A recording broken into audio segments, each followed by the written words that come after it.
Okay, class 11 हम लोगों ने जैव अणु वाले चैप्टर का टॉपिक कार्बोहाइड्रेट्स स्टार्ट किया हुआ था। कार्बोहाइड्रेट्स के मोनोसेकेराइड्स तक का लास्ट वीडियो में हम कर चुके हैं। अब हमारा जो नेक्स्ट टॉपिक है वो है ओलिगोसेकेराइड। ओलिगोसेकेराइड्स कैसे बनते हैं बेटा? जब मोनोसेकेराइड्स की यूनिट्स आपस में ज्वाइन करती हैं। कितनी यूनिट्स मैक्सिमम ज्वाइन कर सकती हैं? 10 यूनिट, और 2 से लेकर 10 यूनिट। अगर 2 यूनिट्स ज्वाइन करेंगी तो वो डाइसेकेराइड हो जाते हैं। अगर 3 यूनिट ज्वाइन करेंगी तो वो ट्राइसेकेराइड हो जाते हैं। जब 4 यूनिट ज्वाइन करेंगी तो वो टेट्रासेकेराइड हो जाते हैं। अगर 10 से ज़्यादा मोनोसेकेराइड की यूनिट्स ज्वाइन करती हैं तो वो पॉलीसेकेराइड बन जाते हैं, राइट। अगर 2 से लेकर केवल 10 तक मोनोसेकेराइड की यूनिट्स ज्वाइन करेंगी तो वो क्या बनाएंगे? Oligosaccharide, right. इसीलिए ओलिगोसेकेराइड जो है वो सिंस इतने बड़े मॉलिक्यूल नहीं है, इनका स्वाद मीठा भी होता है और ये रंगहीन होते हैं, दे आर कलरलेस। इनका भी हमारे पास मॉलिक्यूलर फॉर्मूला क्या है? CnH2nOn, right. और हमारे पास जब 2 मोनोसेकेराइड यूनिट्स जुड़ती हैं तो क्या बनते हैं? ग्लाइकोसिडिक बॉन्ड बनते हैं। जो ग्लाइकोसिडिक बॉन्ड है इसमें क्या होता है? जल अपघटन होने पर जो दोनों मोनोसेकेराइड यूनिट जो हैं वो अपघटन हो जाते हैं, रिवर्सिबल होता है। जो ग्लाइकोसिडिक बॉन्ड है ये रिवर्सिबल होता है।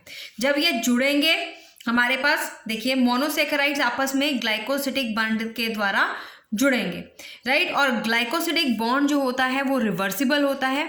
अतः जल अपघटन होने पर जुड़े मोनोसेकेराइड्स जो हैं वो अलग अलग हो जाते हैं, राइट। जल अपघटन होगा तो जुड़े हुए मोनोसेकेराइड्स जो हैं वो अलग अलग हो जाएंगे। जैसे कि मैंने आपको बताया कि ये डाइसेकेराइड्स होते हैं, ट्राइसेकेराइड्स भी होते हैं, टेट्रासेकेराइड्स भी होते हैं, राइट। जब 2 मोनोसेकेराइड्स की यूनिट ज्वाइन करती हैं तो उन्हें हम क्या बोलेंगे? डाइसेकेराइड्स बोलेंगे। देखिए डाइसेकेराइड्स आपको दिया हुआ है, इसका निर्माण 2 मोनोसेकेराइड्स अणुओं के ग्लाइकोसिडिक बॉन्ड के द्वारा जुड़ने से होता है। ग्लाइकोसिडिक बॉन्ड 2 मोनोसेकेराइड्स के बीच में बनता है।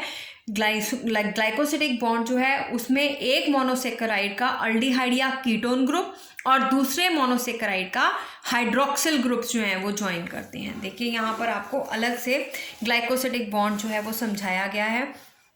हमें बायोलॉजी के अंदर कुछ भी जो है ये फॉर्मूला जो आपको पूरी स्ट्रक्चरल फॉर्मूलाज जो हैं वो बनाकर दिखाए गए हैं, हमें बनाने की ज़रूरत नहीं है। यहाँ पर जस्ट आप ये बताइए कि ग्लाइकोसिडिक बॉन्ड जो है वो किसके बीच में बनता है? इस बंध में एक मोनोसेकेराइड यूनिट जो है उसका अल्डिहाइड या कीटोन ग्रुप और दूसरे मोनोसेकेराइड का हाइड्रोक्सिल ग्रुप्स जो हैं वो आपस में जुड़ते हैं, then they form the glycosidic bond. यानी कि जो मोनोसेकेराइड यूनिट्स हैं वो आपस में कौन से बॉन्ड्स के द्वारा जुड़ी हुई होती हैं? ग्लाइकोसिडिक बंध के द्वारा ये जुड़ी होती हैं। ये कई बार आपको 1 मार्क में क्वेश्चन पूछ लेते हैं, राइट। फिर उसके बाद हमारे पास हम डाइसेकेराइड्स हमने स्टार्ट किया था। डाइसेकेराइड का एग्जाम्पल जो है देखिए माल्टोज, लैक्टोज और सुक्रोज, राइट। माल्टोज जो है इसमें 2 ग्लूकोज की यूनिट्स आपस में ज्वाइन करती हैं और ये जो वाली जो शुगर है माल्टोज शुगर जो है वो ये अंकुरित होते हुए बीजों में, स्पेशली जौ में मंड के जल अपघटन से बनती है, राइट। तो ये माल्ट शुगर इसे बोलते हैं, राइट। और ये अंकुरित होते हुए बीजों में, स्पेशली किसको लिखा हुआ है? जौ में मंड के जल अपघटन से बनती है। कई बार आपको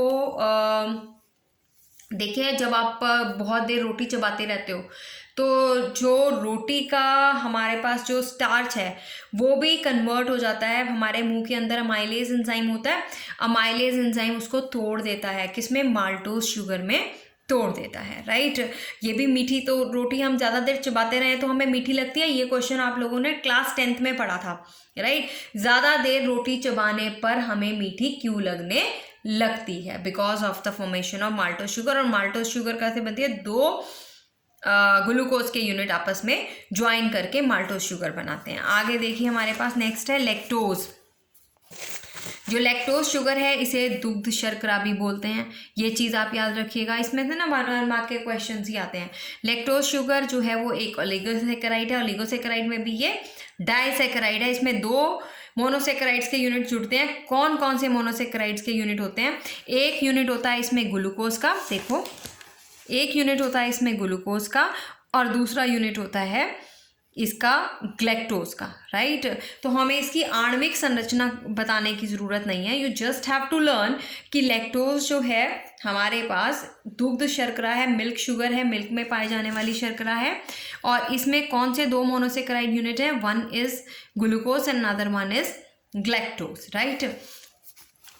आगे देखिए हमारे पास डाइसेकेराइड का एक और example, that is sucrose, right. अब ये जो सुक्रोज है ये हमारी सामान्य शर्करा है जो हमें कहाँ मिलती है, अपने घरों में, चीनी जिसे हम चाय में, दूध में डालकर पीते हैं, और ये हमें कहाँ मिलेगी, गन्ने में, शकरकंद में, चुकंदर में। और सुक्रोज में कौन से 2 यूनिट्स होते हैं, एक होता है ग्लूकोज का, एक होता है फ्रक्टोज का, राइट। तो इसमें एक ग्लूकोज का अणु और दूसरा फ्रक्टोज का अणु जो है वो ग्लाइकोसिडिक बंध के द्वारा जुड़े रहते हैं, दिस इज सुक्रोज।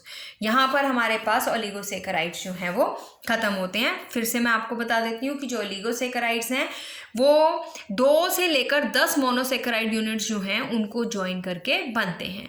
ये कितने number of monosaccharide units join किए उसके आधार पर ये di, tri, tetra, penta and so on हो सकते हैं।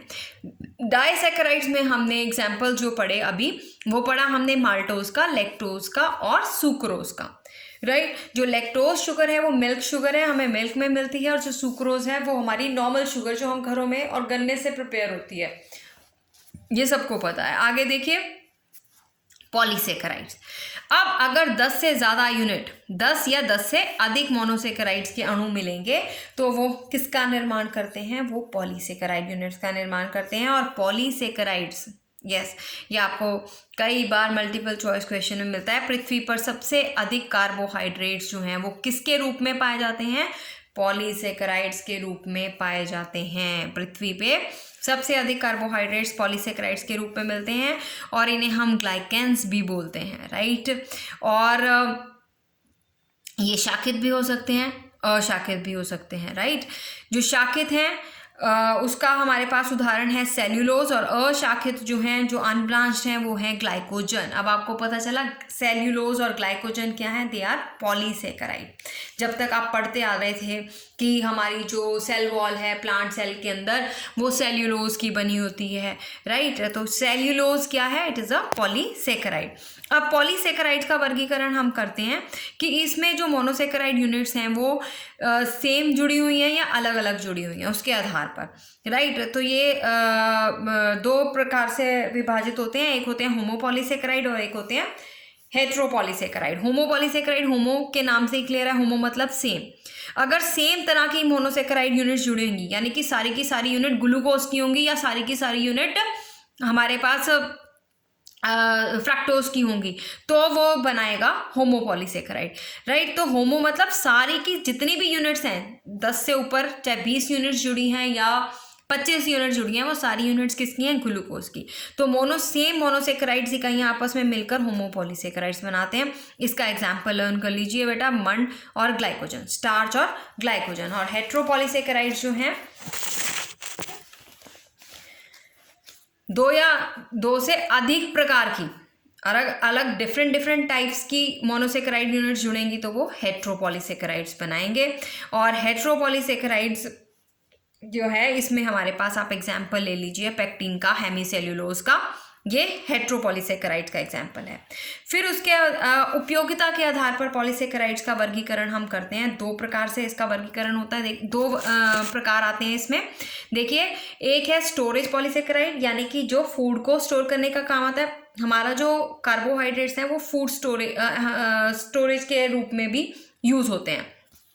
तो storage polysaccharides, right, extra food को स्टोर करते हैं। और संरचनात्मक पॉलीसेकेराइड, स्ट्रक्चरल पॉलीसेकेराइड, यानी कि जिससे हमारे जो है संरचनाएं बनती हैं, जैसे कि हमारे सेल्यूलोज से क्या बनती है, कोशिका भित्ति का निर्माण होता है, राइट, जिससे संरचनाएं बनती हैं। या काइटिन से हमारे आर्थ्रोपोड्स जो हैं उनके ऊपर का भारी कंकाल जो है वो काइटिन का बना होता है। और काइटिन भी क्या है, हमारे पास पॉलीसेकेराइड्स है। तो हम पॉलीसेकेराइड्स को उनकी उपयोगिता के आधार पर भी डिवाइड कर सकते हैं। स्टोरेज पॉलीसेकेराइड के अंदर 2 एग्जाम्पल्स आपको लर्न करने हैं, that is starch and glycogen. Starch क्या है, स्टार्च जो है वो पौधों के अंदर पौधों के अंदर जो फूड है वो किसके रूप में स्टोर होता है? स्टार्च के रूप में स्टोर होता है, राइट। मंड पादपों का संचित पॉलीसेकेराइड है। पौधों के अंदर जो फूड स्टोरेज है वो कैसे होती है? वो मंड के रूप में, स्टार्च के रूप में होती है, राइट। और ग्लाइकोजन जंतुओं के अंदर, एनिमल्स के अंदर जो फूड स्टोरेज है वो ग्लाइकोजन के रूप में होती है, राइट। तो मंड जो है वो पादपों का संचित पॉलीसेकेराइड है जो कि शाकाहारियों के लिए प्रमुख भोज्य पदार्थ है। और ग्लाइकोजन ये सभी जंतुओं के उतक में पाया जाने वाला संचित ईंधन या कार्बोहाइड्रेट है और मुख्यतः स्तनधारियों के यकृत में एवं पेशियों में संचित रहता है। हमारे लीवर में जो है वो ग्लाइकोजन की फॉर्म में हमारा फूड जो है वो स्टोर्ड रहता है, राइट। नाउ